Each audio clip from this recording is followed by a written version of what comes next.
aking pangungumusta muli, babanggitin ko sa aking mga anak na minamahal. Kayo'y laging magkaibigan sa isa't isa. Mag-unawaan, maggalangan at magpatawaran. Dahil ang mga bagay na mabubuting ito ay laging nararapat ninyong ibahagi sa inyong mga kapwa. Dahil iyan ay biyaya ng Diyos na tumawag at pumili sa inyo. Huwag ninyong hayaan aking mga anak ng galit at puot, mga paghahatol sa kapwa ay inyong ganapin sa inyong mundo.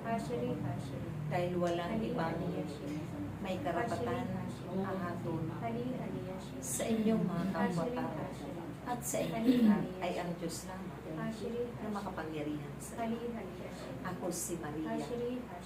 Mahirap man ang pagdadaanan ninyo at mararanasan ninyo sa inyong mga buhay.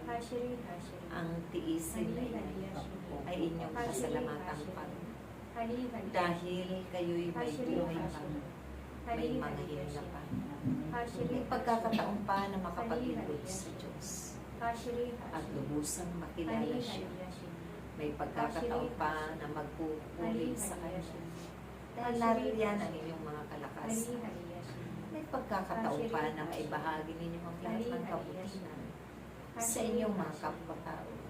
Nalito ang kanyang kinesisyahan. Kaya't nawa ang king mga anak, bigyan halaga ninyo at pagpapahalaga ang mga bagay na ito at pakaiingatan ninyo sa inyong mga puso.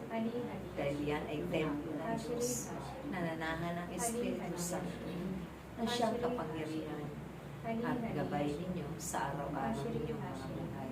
Kaya't aking mga anak, huwag ninyong pagtakahan na nagagawa ninyo lahat ng mga tungkol.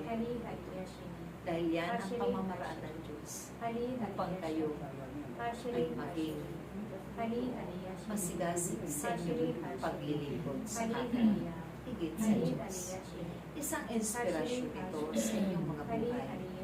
Biyaya ng mga himala at pagpapala ay sa inyo lagi ang inyong anak. Magsumikap lamang ang bawat isa na makasunod sa mga mahalagang ipinag-utos ng Diyos dahil yan ang nararapat.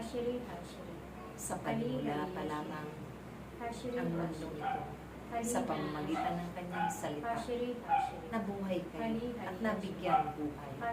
Kaya ang mga bagay na ito ay inyong pakaiingatan.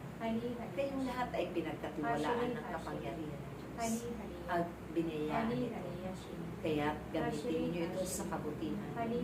Nawa, magpatuloy lamang kayo na paglingkuran ninyo ang mga kapwa-tao ninyo.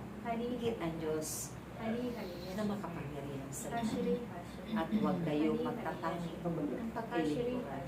Lahat sila ay inyong ibigin, unawain, patawarin. Dahil darating din ang araw, sila rin ay matututo o mapapanood sa kanilang mga buhay. Sa ngalan ng Ama, ng Anak, at ng Espiritu Santo. Amen.